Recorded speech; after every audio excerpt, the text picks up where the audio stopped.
Iran ইজৰাইলৰ সংঘাতৰ মাজত এইবাৰ কঠোৰ স্থিতি প্ৰকাশ কৰিছে ৰাছিয়াই।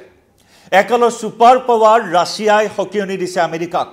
কাৰণ আমেৰিকাৰ হস্তক্ষেপ, আমেৰিকাৰ এই যুদ্ধখনত প্ৰৱেশৰ যি কুচকাৱাজ, ডোনাল্ড ট্ৰাম্পৰ যি স্থিতি, তাক লৈ ক্ষুণ্ণ হৈ ৰাছিয়াৰ ৰাষ্ট্ৰপতি ভ্লাদিমিৰ পুটিনে কঠোৰ বাৰ্তা প্ৰদান কৰিছে আমেৰিকাক। কঠোৰ বাৰ্তা দিছে আমেৰিকাৰ ৰাষ্ট্ৰপতি ডোনাল্ড ট্ৰাম্পক, ভুলতো ইৰাণ আক্ৰমণ নকৰিব, ভুলতো ইৰাণ আক্ৰমণ নকৰিব, এই সকিয়নি ৰাছিয়াৰ আমেৰিকাক। নমস্কাৰ প্ৰিয় দৰ্শক, মই জয়ন্ত মাধৱ গোস্বামী আপোনাক স্বাগতম জনাইছোঁ নিউজ 18 অসম নৰ্থ ইষ্টৰ ডিজিটেল লাইভলৈ। আৰু এই মুহূৰ্তত আমি লৈ আহিছোঁ আপোনালোকৰ মাজলৈ মধ্যপ্ৰাচ্যৰ যি মহাযুদ্ধৰ সূত্ৰপাত হৈছে, মহাযুদ্ধৰ সূচনা হৈছে। আজি অষ্টমটো দিনত ভৰি দিছে ইৰাণ ইজৰাইলৰ সংঘাতে। বিগত সপ্তাহৰ শুকুৰবাৰে পুৱতি নিশা ইজৰাইলে বৃহৎ আক্ৰমণ সংঘটিত কৰিছিল ইৰাণৰ পাৰমাণৱিক প্ৰকল্পত। কাৰণ পাৰমাণৱিক অস্ত্ৰ প্ৰস্তুতকৰণৰ যি প্ৰক্ৰিয়া, সেই প্ৰক্ৰিয়াত ইৰাণে লাভ কৰা অগ্ৰগতিক ৰোধ কৰিবলৈ মহাশত্ৰু ইজৰাইলে চলাইছিল এক বৃহৎ আক্ৰমণ। আৰু সেই আক্ৰমণৰ পিছতে ইৰাণেও থমকি ৰোৱা নাই, ইৰাণেও বহি থকা নাই। সমানে সমানে ইজৰাইলৰ সৈতে ফেপেৰি পাতি ইৰাণে চলাই গৈছে আক্ৰমণ। এটাৰ পিছত আনটো বৃহৎ আক্ৰমণ সংঘটিত কৰিছে ইজৰাইলত, এটাৰ পিছত আনটো ব্ৰহ্মাস্ত্ৰ প্ৰয়োগ কৰিছে ইজৰাইলৰ বিৰুদ্ধে ইৰাণে। আৰু এনেকুৱা এটা পৰিস্থিতিত আমেৰিকাই ইৰাণৰ সৰ্বোচ্চ নেতা আয়াতুল্লাহ আলী খোমেনিক আত্মসমৰ্পণ কৰিবলৈ নিৰ্দেশ দিছিল। ইজৰাইলে ইৰাণৰ ৰাজধানী তেহৰানৰ নাগৰিকক তেহৰান ত্যাগ কৰিবলৈ মাৰ্কিন ৰাষ্ট্ৰপতি ডোনাল্ড ট্ৰাম্পে নিৰ্দেশ দিছিল। আৰু একেদৰে আয়াতুল্লাহ আলী খোমেনিক হত্যা কৰা হ'ব বুলি ইজৰাইলে পৰিকল্পনা গ্ৰহণ কৰাৰ কথা কৈ সমগ্ৰ বিশ্বজুৰি প্ৰতিক্ৰিয়া সৃষ্টি কৰিছিল। আৰু আমেৰিকাৰ এই হস্তক্ষেপ বা আমেৰিকাৰ কুচকাৱাজক লৈ এই মুহূৰ্তত সৰব হৈছে একালৰ ছুপাৰ পাৱাৰ ৰাছিয়া। ক্ৰেমলিনৰ ফালৰ পৰা আমেৰিকাক সকিয়াই দিয়া হৈছে, আমেৰিকাক তীব্ৰ সকিয়নি প্ৰদান কৰা হৈছে। যদি আমেৰিকাই এই যুদ্ধখনত প্ৰৱেশ কৰে, ইৰাণত যদি ভুলতো আক্ৰমণ কৰাৰ চেষ্টা চলায়, তেতিয়াহ'লে ইয়াৰ পৰিণাম ধাৰণা কৰাতকৈও অতি ভয়াৱহ হ'ব। ইয়াৰ পৰিণাম অতি ভয়ংকৰ হ'ব, আন্দাজ কৰাটো কঠিন হ'ব। ইয়াৰ নেতিবাচক প্ৰভাৱ কিমান ভয়াৱহ হ'ব পাৰে, সেয়া আন্দাজ কৰাটো কঠিন হ'ব।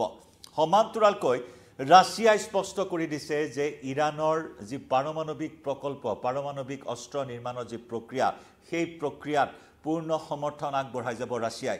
ৰাছিয়া আৰু ইৰাণে সন্মিলিতভাৱে পৰমাণু অস্ত্ৰ নিৰ্মাণ কৰিবই, সেই কথাও স্পষ্ট কৰি দিছে ৰাছিয়াই। আৰু ইয়াৰ লগে লগে সংঘাত এই মুহূৰ্তত তীব্ৰতৰ হৈছে, সংঘাত অতি ভয়ানক হৈছে, যি সংঘাতে এই মুহূৰ্তত উকমুকনি সৃষ্টি কৰিছে তৃতীয় বিশ্বযুদ্ধৰ। আনকি আমেৰিকাৰ ৰিপাব্লিকান সাংসদসকলে, ৰিপাব্লিকান দলৰ নেতাসকলে এই আশংকা প্ৰকাশ কৰিছে যে আমেৰিকাৰ এটা সামান্য ভুলৰ বাবে তৃতীয় বিশ্বযুদ্ধৰ সূত্ৰপাত হোৱাৰ আশংকা কৰা হৈছে এই মুহূৰ্তত। আমেৰিকাক কেনেধৰণৰ সকিয়নি প্ৰদান কৰিছে সেয়া এই মুহূৰ্তত কিছু আপোনালোকক জনাব বিচাৰিম যে ৰাছিয়াৰ বিদেশ মন্ত্ৰণালয়ৰ মুখপাত্ৰ মাৰিয়া জাখাৰোভাই যুক্তৰাষ্ট্ৰক সকিয়াই দি কৈছে যে এনেকুৱা এটা পৰিস্থিতিত যুক্তৰাষ্ট্ৰৰ সাময়িক হস্তক্ষেপ অবাঞ্ছনীয় আৰু কোনো পৰিস্থিতিত দেশখন জড়িত হ'ব নোৱাৰিব।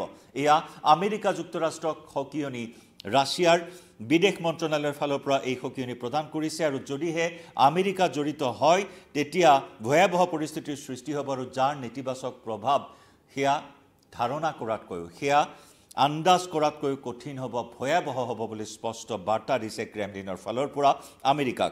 লগতে স্পষ্ট কৰি দিয়া হৈছে যে পাৰমাণৱিক অস্ত্ৰ প্ৰস্তুতকৰণত ইৰাণৰ কাষত সদায় থিয় দি থাকিব ৰাছিয়া।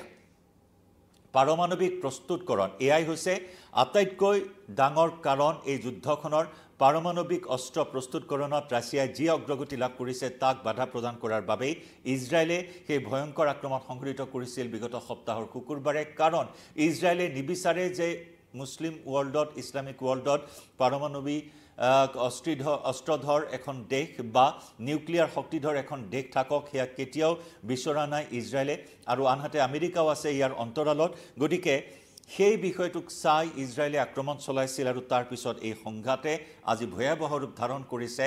কাৰণ থমকি ৰোৱা নাই ইৰাণ, ইৰাণে সৰ্বশক্তি প্ৰয়োগ কৰিছে। আৰু সমান্তৰালকৈ ইজৰাইলে ইৰাণত আক্ৰমণ চলাই এজনৰ পিছত আনজন সেনাপ্ৰধানক হত্যা কৰিছে, জ্যেষ্ঠ সেনা বিষয়াক হত্যা কৰিছে, আনকি 9গৰাকীকৈ পৰমাণু বিজ্ঞানীক হত্যা কৰিছে আৰু ইয়াতে ক্ষুণ্ণ হৈ পৰিছে বৰ্তমান ৰাছিয়া আৰু সেইবাবে আমেৰিকা যুক্তৰাষ্ট্ৰক সকীয়াই দি কয় যে ইৰাণৰ বিৰুদ্ধে যুদ্ধত মাৰ্কিন যুক্তৰাষ্ট্ৰ জড়িত হ'লে সমগ্ৰ পৰিস্থিতিয়ে অস্থিৰ হৈ পৰিব পাৰে অতি ভয়াৱহ হৈ পৰিব পাৰে বাৰে বাৰে এই সকীয়নি প্ৰদান কৰিছে আনহাতে ইয়াৰ পূৰ্বে ৰাছিয়াৰ উপবিদেশ মন্ত্ৰী সাৰ্গেই ইৰাণৰ বিৰুদ্ধে যুদ্ধত ইজৰাইলক কোনো সাহায্য প্ৰদান নকৰিবলৈ আমেৰিকাক সকীয়াই দিছিল সামৰিক সাহায্য কোনো প্ৰকাৰে যাতে আমেৰিকাই ইজৰাইলক সামৰিক সাহায্য প্ৰদান নকৰে তাৰ বাবেও আনকি সকীয়াই দিছে ৰাছিয়াই আমেৰিকাক